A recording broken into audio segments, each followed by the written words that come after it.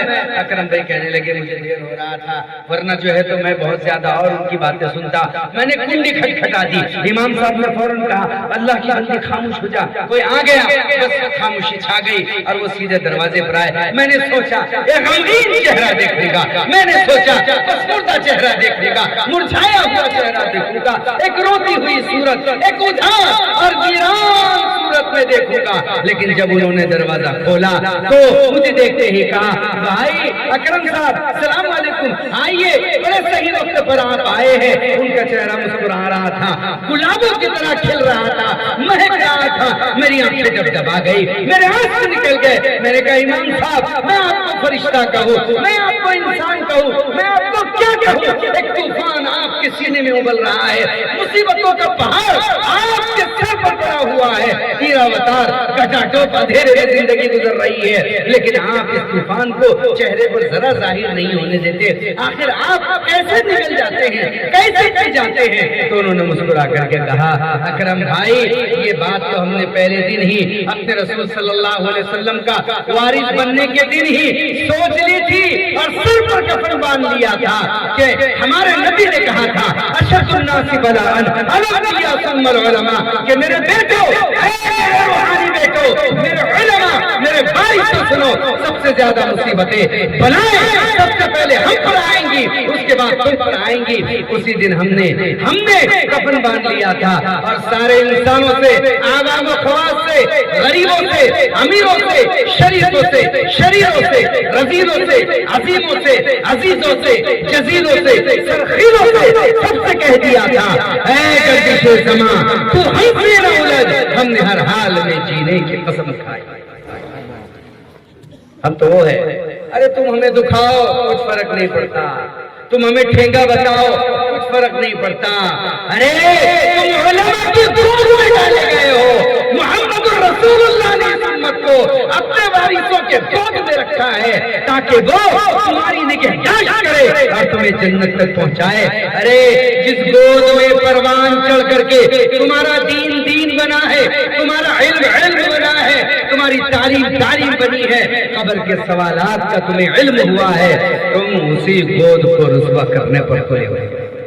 کیوں مرے ہوئے کو مارتے ہو یار, کیوں مظلوم پر ظلم کرتے ہو, کیوں دل دکھا دیتے ہو ان علماء کا؟ ارے یہ دکھی دل ہے, تمہیں کیا معلوم جب ان کا دل دکھتا ہے, ارے تمہارے دل دکھتے ہیں تو تمہاری ماں تک اس کا اثر پہنچتا ہے, تمہارے دل دکھتے ہیں تمہارے باپ تک اس کا اثر پہنچتا ہے, تمہارے دل دکھتے ہیں تمہاری آل اولاد تک اثر پہنچتا ہے, تمہارے دل دکھتے ہیں اگر تمہارا رسوخ ہو سیاست و حکومت تک اس کا اثر پہنچتا ہے. لیکن جانتے ہو جب ان علماء کے, ان ائمہ کے, ان حفاظ کے دل دکھتے ہیں تو سیدھا گنبد خضرا کے مکی محمد عربی سلطان اعظم نبی اکرم شفیع اعظم صلی اللہ علیہ وسلم کا دل دکھتا ہے, اور یہ جب کہتا ہے عالم مجھے گردشوں نہ چھیڑو میرا ہے کوئی جہاں میں, مجھے گردشوں نہ چھیڑو میرا ہے کوئی جہاں میں انہیں پکار لوں گا نہیں دور ہے مدینہ. پتہ چلتا ہے کہ اس عالم کی آنکھ گنبد خضرا کے بیچ جا کر کے پہنچتی ہے. محمد رسول اللہ کے بارے سے گزرنا آسان. ہمارا کیا ہے؟ ہمارا کیا ہے؟ یہ حالات، یہ حوادث، یہ بھوک پیاس، تکلیف، کوئی بات نہیں، چلتا ہے. ہم تو بنائے اسی لیے گئے. ہم نے صرف علم کی نہیں، حلم کی بھی سند لی ہے ساتھ میں. حلم کی بھی سند. ہم ساتھ کہتے ہیں ہجوم غم میری فطرت بدل نہیں سکتے، کیا کروں میں کہ میری عادت ہے مسکراہٹ. ہماری مسکراہٹ کے راز تم نہیں سمجھ پاؤ گے بھائی، تم نہیں سمجھ پاؤ گے. امام احمد بن حنبل وقت کا وہ عالم دین جو پیلر ہے، چار ائمہ میں امام، صاف فتویٰ دے دیا. دو ٹوک علماء کی بات، دو ٹوک. اگر آپ علماء کو منبر پر صحیح چھوٹ دینا اور صحیح دعوت کی اجازت دینا تو ساری دنیا کا باطل مر مٹ جائے. امام احمد بن حنبل رحمۃ اللہ علیہ نے فتویٰ دے دیا، صاف دو ٹوک فتویٰ دے دیا اور کہہ دیا کہ یہ قرآن کریم، اس کے وہ الفاظ جو آپ کے کان میں گونج رہے ہیں، یہ اللہ کا کلام ہے، مخلوق نہیں ہے. جس کاغذ کو تم، جس لکھے ہوئے کو تم جلتا ہوا مٹتا ہوا دیکھ کر کے کہہ رہا ہو کہ مخلوق ہے، یہ تمہاری سوچ صحیح نہیں ہے. کاغذ جل سکتا ہے، سیاہی مٹ سکتی ہے، لیکن یہ الفاظ جو تم نے سنے ہیں یہ کیسے مٹیں گے؟ اسے فتویٰ دیا کہ قرآن یہ مخلوق نہیں ہے، اللہ کا کلام ہے، اللہ باقی ہے، اس کا کلام باقی رہے. اس زمانے کے معتزلیوں نے فتویٰ دیا، منصور نے ان کی بات مان لی کہ جیسے کاغذ جل جاتا ہے، سیاہی مٹ جاتی ہے، تو اللہ کا کلام بھی مخلوق ہوا. جب اللہ مخلوق بھی نعوذ باللہ ان کا کلام مخلوق ہوا تو اللہ بھی مخلوق ہو جائیں گے. مارے غضب اور غصے کے امام احمد بن حنبل رحمۃ اللہ علیہ کو روزانہ 100 کوڑے مارا کرتا تھا خلیفہ منصور. اور خاندان کون سا؟ سید خاندان، سادات کا خاندان، سید خاندان سے، محمد رسول اللہ کے خاندان سے روزانہ 100 کوڑے مارتا. اور کوڑا کیسا تھا؟ ایک چمڑے کی لڑی، اس کے اوپر تار لپٹا ہوا اور بیچ میں کانچ کے ٹکڑے لگائے. کبھی کبھی جب کوڑے مارے جاتے تو کپڑے ادھڑ جاتے، چمڑی پھٹ جاتی تھی. لیکن امام احمد بن حنبل رحمۃ اللہ علیہ کا، اس عالم ربانی کا یہ عالم تھا کہ دوسرا کوڑا مارنے سے پہلے پہلا کوڑا معاف کر دیتا، تیسرا مارنے سے پہلے دوسرا، چوتھا مارنے سے پہلے تیسرا، پانچواں مارنے سے پہلے چوتھا، اور 100 مارنے سے پہلے 99 مکمل روزانہ کوڑے یہ کہہ کر کے معاف کرتے کہ اللہ آپ اس کو پکڑ نہ کیجئے، یہ میرے نبی محمد صلی اللہ علیہ وسلم کے خاندان سے رشتہ داری رکھتا ہے، سید ہونے کی وجہ سے میں اسے معاف کرتا ہوں. اتنا وسیع دل ہوتا ہے ایک عالم ربانی. ایک دن مارے غصے کے کہا مان لے میری بات، فتویٰ بدل دے، بات بدل دے، لیکن بات نہیں بدلی. اس قدر مارا کہ گوشت کے ٹکڑے زمین پر نکل کر کے گر پڑے، خون جم گیا، بے ہوش ہو کر کے گر پڑے. جب کچھ غنود کی آئی، کھڑے رہنا چاہا، رہ نہ پائے، پھر گر گئے اور پھر اسی میں نیند آ گئی. کیا دیکھا خواب میں؟ جناب محمد رسول اللہ صلی اللہ علیہ وسلم تشریف لا رہے ہیں اور آپ کی داڑھی آنسوؤں سے تر ہے. امام احمد بن حنبل رحمۃ اللہ علیہ خواب ہی میں اٹھ کر کے دیوار کو ٹٹولتے ہوئے دھیرے سے کھڑے ہوئے اور دھیرے دھیرے قدم اٹھاتے ہوئے نبی مکرم شفیع اعظم کی طرف بڑھنے لگے. آگے بڑھتے گئے اور اللہ کے رسول علیہ السلام کے سامنے جا کھڑے ہوئے. اللہ کے رسول نے اپنا چہرہ ادھر پھیر لیا، ادھر سے چلے گئے تو اللہ کے رسول نے چہرہ ادھر سے پھیر لیا، ادھر سے گئے ادھر کو پھیر لیا، ادھر سے آئے تو ادھر کو پھیر لیا. امام احمد بن حنبل رحمۃ اللہ علیہ نے خواب ہی میں اپنے بال نوچ ڈالے، اپنی داڑھی نوچ ڈالی اور چیخ کر کے کہا کہ اس کمینے کتے رزیلے احمد بن حنبل کو اپنے زندہ ہونے پر شرم آ رہی ہے، میں مر کیوں نہیں گیا کہ رسول اللہ آپ مجھ سے ناراض ہے، اپنا چہرہ مجھے دکھا نہیں رہے. رسول اللہ صلی اللہ علیہ وسلم نے روتے ہوئے فرمایا احمد بن حنبل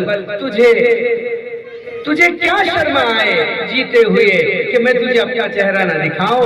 ارے مجھے خوش شرم آ رہی ہے اپنا چہرہ تجھے دکھاتے ہوئے کہ میرے خاندان کے لوگ تجھے روزانہ 100 کوڑے مار رہے ہیں اور تو انہیں اس لیے معاف کر رہا ہے کہ یہ میرے خاندان کے لوگ ہیں۔ احمد بن حنبل تیرے قربانی کو میرا سلام۔ کتابوں میں تمہاری میری نہیں، ان علماء کی قربانیوں سے سجی ہوئی داستانیں لکھی ہیں۔ اللہ کا احسان ہے، اس درد کو سمجھے۔ 10 سال مدرسے میں لگانا، اس کے بعد اللہ کے فضل و کرم سے سال لگانا۔ دیکھو آپ کے مولانا ریاض صاحب تو دوسرا سال لگانے چلے گئے ہیں۔ جب دوسرے سال میں باپ افریقہ میں ہوگا اور جس دن چھوٹا سا بچہ ماں سے پوچھے گا اماں ابا کب آئے گے، اس وقت جو ماں کے دل سے ٹیس اٹھے گی اس ٹیس کا بدلہ آپ دے سکتے ہیں؟ بچے کا جو آنسو چھلکے گا آپ اس کا بدلہ دے سکتے ہیں؟ کوئی نہیں دے سکتا۔ اس لیے ہم اپنی زبانوں کو ذرا روک لگائیں۔ ان علماء کی محبت کو، ان کی زیارت کو جو عبادت کہا گیا ہے صرف کہا نہیں گیا ہے، کر کے دکھانے کا بھی کہا گیا ہے۔ میٹھا میٹھا ہف ہف کڑو کڑو تھو تھو نہیں کہا گیا، سمجھے نا؟ عمل اصل ہوتا ہے، کر کے دکھانا اصل ہوتا ہے۔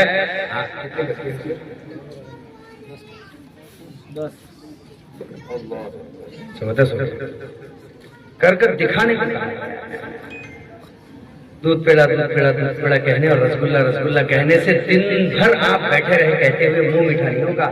ذرا سا ٹکڑا منہ میں رکھ دو، منہ میٹھا ہوتا ہے۔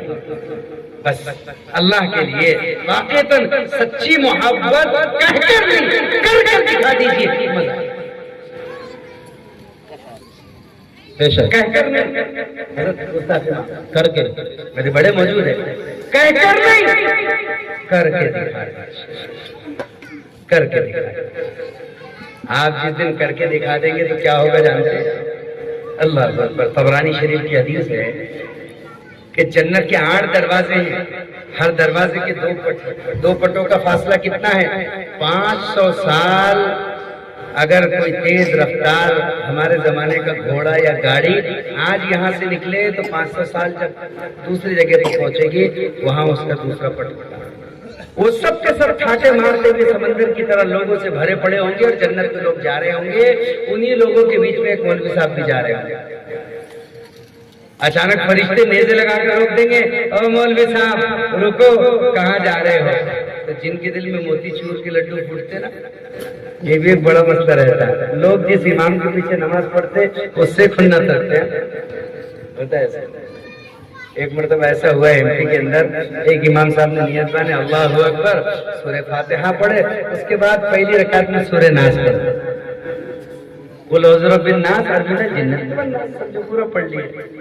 اب جن کا جو ہے تو ماشاءاللہ ان کی تو بن کر کے آئی، اب وہ امام صاحب نے پڑھ دی۔ ساری دنیا کا ٹینشن، جتنے گھر ہے محلے میں اتوں کا ٹینشن، تم کو صرف تمہارے گھر کا ٹینشن، تم کو صرف تمہارے بچوں کا ٹینشن، تم کو صرف تمہارے رشتہ داروں کا ٹینشن، ہم کو امام صاحب ہماری بچی کیسا اس کا پڑھنے پڑھانے کا، اور انشاءاللہ ہو جائے گا۔ امام صاحب رشتہ نہیں ہو رہا نا، انشاءاللہ ہو جائے گا۔ ارے بہت بے برکتی آ گئی نا، انشاءاللہ۔ یہ سب کس کو سنا رہے صاحب؟ سارے کتا کھانے امام صاحب کے کان میں ہے نا، وہ کان تھوڑی ہے سننے کی دکان ہے نا، وہ سب کا سننے والے تو امام بولتے نا، ہے کہ کر کے تو اللہ تعالیٰ سب کو بولتے خاموش، امام بول رہا نا اس کو اکیلے بھی بول رہا، ان کا بولا ہوا تمہارا بولا، یہی ذمہ دار ہے، یہی دار سمجھا۔ تب انہوں نے سورہ فاتحہ ٹینشن میں پڑھ دی ہے، والناس پہلی رکعت ہے۔ اب دوسری رکعت آئی تھی، امام صاحب کو ہوش آیا، ارے سورہ ناس پر تو قرآن ختم ہو گیا، اب آگے پڑھنا کیا؟ رہتا کسی کو مسئلہ معلوم رہتا نہیں، کسی کو نہیں معلوم، سورہ ناس آ گیا تو ڈبل سے ہونے پر سورہ ناس، کوئی تھوڑی ہوتا ستیہ ناس، ایک ہی سورت 2 بار پڑھ دینے کا کیا ہے اس کے اندر؟ اور نہیں تو شروع سے علی کلام سے شروع کر دیں، کیا ہے اس کے اندر؟ قرآن کا بھی ختم نہیں ہوتا، وہ جو ہے وہ رمضان کے مقتدی کا ختم ہے، وہ کہ تیرا ختم ہے یہاں سے تو آئندہ سال رمضان میں جائیں گا، وہ مقتدی کا ختم ہے، وہ قرآن کا ختم نہیں ہے، کیونکہ مسجد سال میں ڈھونڈتی ہے نا پھر کہاں گئے کر کے مقتدی ہمارے، تو مقتدیوں کا ختم ہے وہ۔